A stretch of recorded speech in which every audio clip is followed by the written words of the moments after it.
malinis ba?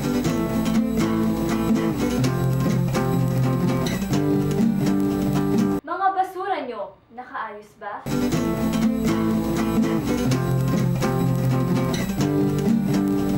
Kung hindi, halina't makibahagi, makinig at matuto.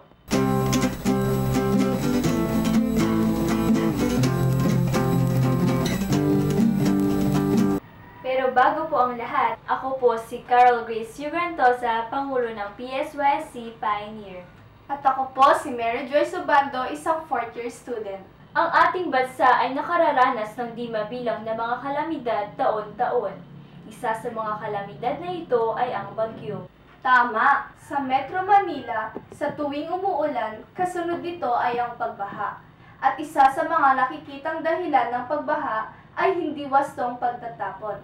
Ano nga ba ang ibig sabihin ng di tamang pagtatapon ng basura? Wala ka bang napapansin sa iyong mga kapaligiran?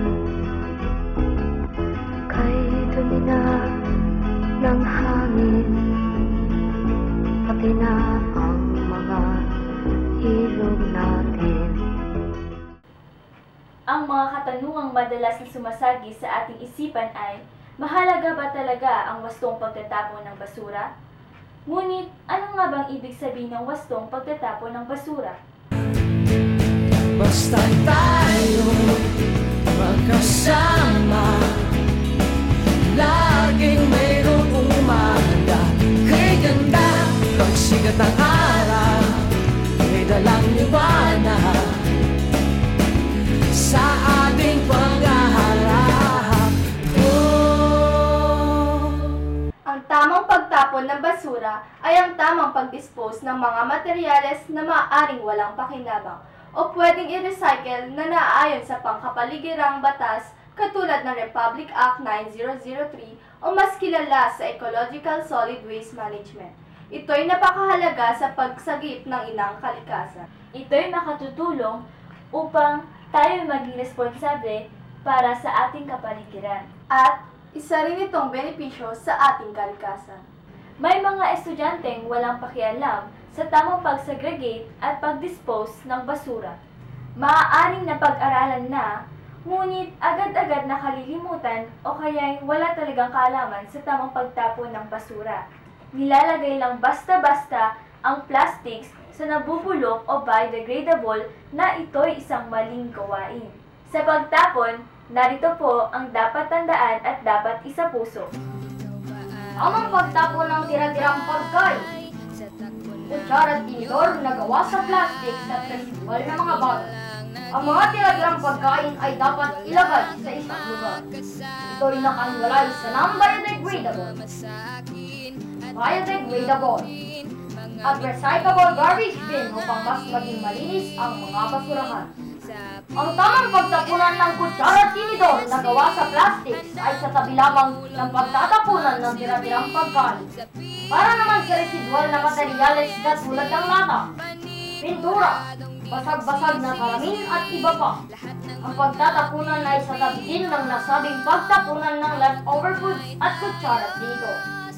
Ang pagtapon ng mga dahon at damo. Ang mga damot dahon ay nakahiwalay sa non-biodegradable garbage bin upang mapanatili ang kalinisan ng mga basurahan. Ito ay dinadala sa isang nakaatas na lugar. Ang lugar na ito ay maaaring matagpuan sa likod ng 4 floors ng Secondary Program in the Arts o SPA. Ang color coding ng mga basurahan ay sinagawa upang mas mabilis matukoy ang tamang basurahan. Blue garbage bin ay para sa non-biodegradable waste. Green garbage bin ay para naman sa biodegradable waste. Samantalang ang orange garbage bin ay para sa recyclable waste. Mga plastic wrappers katulad ng candy wrappers at chips ay maaari lamang ilagay sa blue garbage bin o non-biodegradable waste. Ang mga papel katulad ng dyaryo, magazines at karton ay maaaring ilagay sa green garbage bin, biodegradable waste. Para naman sa orange garbage bin, recyclable waste, plastic bottles at containers lamang. Ang mga plastic cups ay nakabukod. Para naman dito, narito ang simpleng pagtapon. Linisin ang plastic cups. Kung ito ay may laman, ilagay ito sa specialized garbage bin for leftover food. Pagkatapos hugasan, ilagay ito sa plastic cups harvesting facility.